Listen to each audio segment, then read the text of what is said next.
Assalamu alaikum. Welcome to another video. My name is Ahmad Raza, working as an IELTS instructor at Edify Group of Companies. In this video, I am going to talk about two question types that are very common and has very strong, you can say, importance in PTE. अब जैसे कि हमें पता है कि PTE जो है वो एक ब्लेंडेड सा टेस्ट है, यानी कि इसमें डिस्टिंक्टिव सेक्शंस नहीं होते हैं। आपके जो चारों स्किल्स हैं, रीडिंग, लिसनिंग, राइटिंग, वो कहीं ना कहीं ब्लेंडेड फॉर्म में जो है उसको ऑब्जर्व किया जा रहा होता है और उसको असेस किया जा रहा होता है। मैं दो टास्क की आज बात करूंगा। ये वो दो टास्क हैं जिसमें साइमल्टेनियसली आपकी रीडिंग और राइटिंग स्किल्स को असेस किया जा रहा होता है। ये दोनों बड़े इंपॉर्टेंट टास्क हैं। Let's just look at the both of these tasks.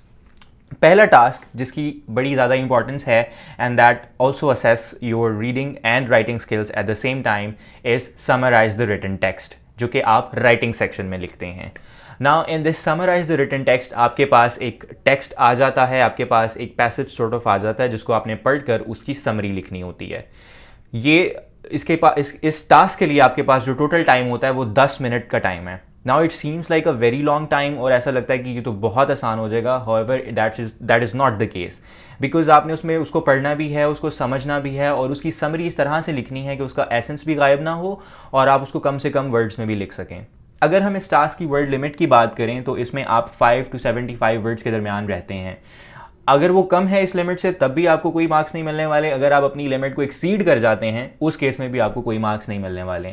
मतलब कि आप 75 वर्ड्स से एक्सीड नहीं कर सकते हो। कितनी भी अच्छी समरी लिखी हुई है, अगर वो ज़्यादा वर्ड्स की है, you won't be getting any marks. So you need to be very careful about the word limit. अच्छी चीज़ ये है कि वहाँ पर जब जिस बॉक्स में आप अपना लिख रहे होगे अपनी समरी, उस बॉक्स में नीचे आपको वर्ड काउंट पता चल रहा होगा। So that's a very good thing. आपको अंदाज़ा हो जाएगा कि आप कितने वर्ड काउंट पर फॉल कर रहे हो, ठीक है। लेकिन इस टास्क को करने की एक बड़ी अच्छी स्ट्रैटेजी है जिसके बारे में मैं बात करूंगा। मैं आपको 3 स्टेप्स बताऊंगा जिन 3 स्टेप्स को फॉलो करके आप इस टास्क को बड़ा इफेक्टिवली कर सकते हो। Let's start. पहली चीज़ that you should do whenever you are facing this right the summary question type, उसमें आपने क्या करना है? The first thing, skim for the gist and scan for the keywords. ये मेरी तरफ से आपके लिए टिप नंबर 1 है।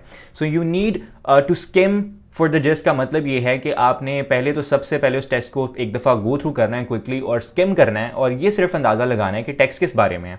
वो जो आपके पास रिटन कंटेंट है वो किस चीज़ के बारे में है, उसका मेजर टॉपिक क्या है। So that is what you are doing mainly in scanning. उसके बाद इन द स्किमिंग। उसके बाद हम आएंगे स्कैन के ऊपर। Now in the scanning section what you need to do is you need to find the keywords, ठीक है। मतलब कि ये वो कीवर्ड्स हैं जिसके बगैर आपको लगेगा कि इस पूरे पैसेज का या इस पूरी राइटिंग कंटेंट का जो एसेंस है वो गायब हो जाएगा अगर आप उन कीवर्ड्स को उठा लें, या फिर उनकी वजह से वो मेन एक आइडिया कन्वे कर रहा है। तो वो कीवर्ड आपने आइडेंटिफाई कर लेने हैं, ठीक है। तो उससे पहले आपने उसको स्किम किया, फिर आपने स्कैन किया for the keywords. This is going to be the strategy number 1।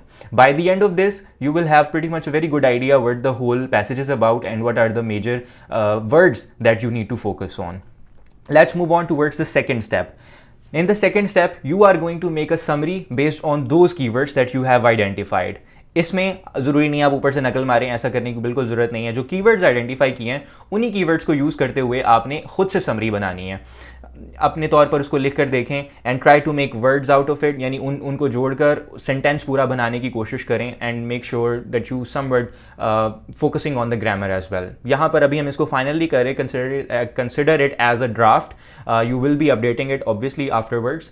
So in the second step you will be mainly going to write your own summary. Now let's move on to the third tip number 3.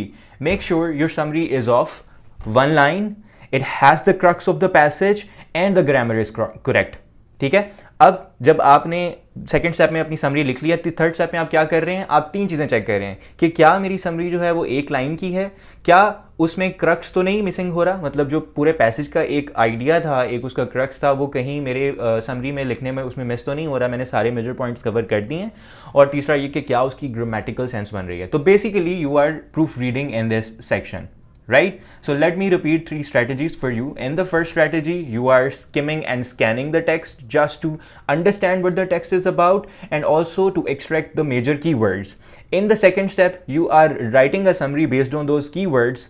And in the third step, you are proofreading and making sure that your summary is of 1 line, it has the crux of the text, and it is grammatically correct.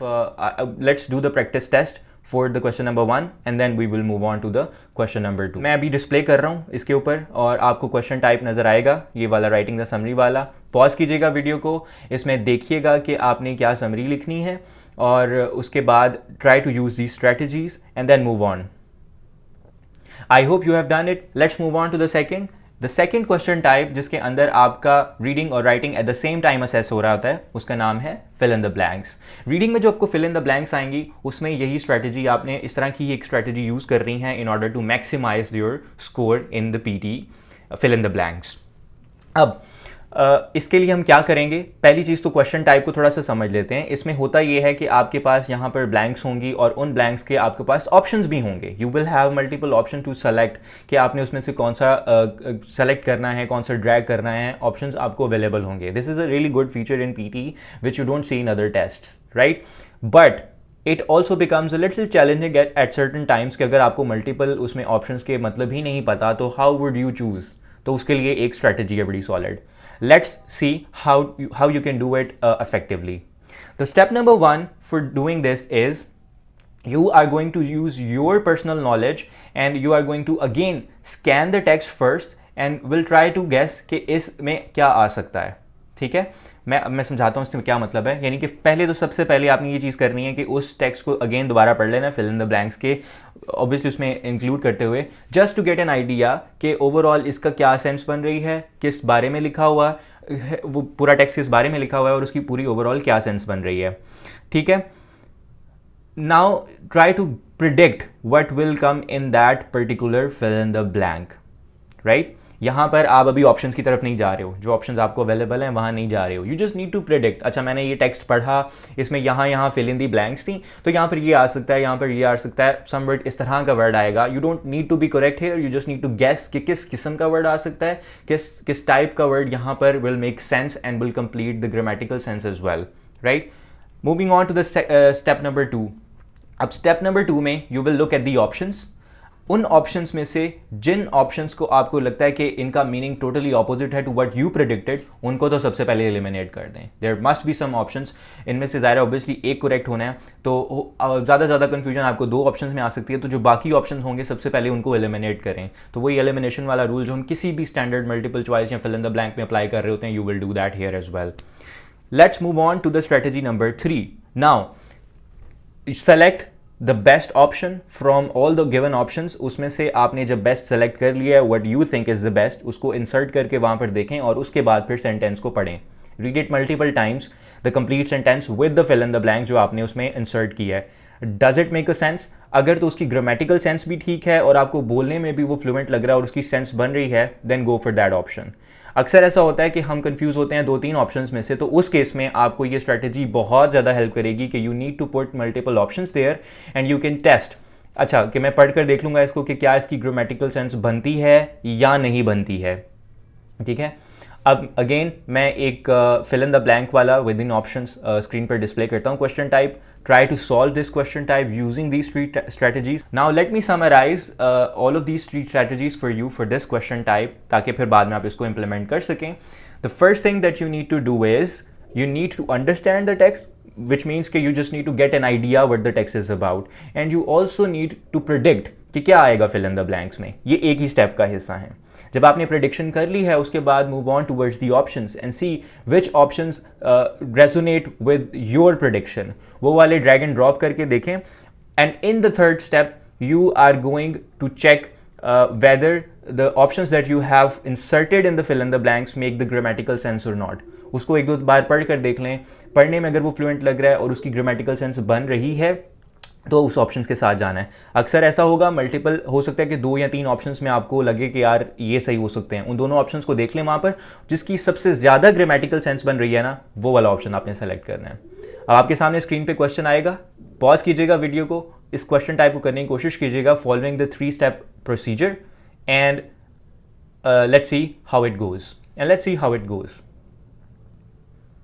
मैं उम्मीद करता हूँ आपने ये दोनों question types की strategies को apply करके देखा होगा इन क्वेश्चंस के ऊपर. And I also hope these strategies are effective. Obviously practice के साथ you can improve all of these things, and I really wish you good luck for your PT preparation. Thank you so much for watching.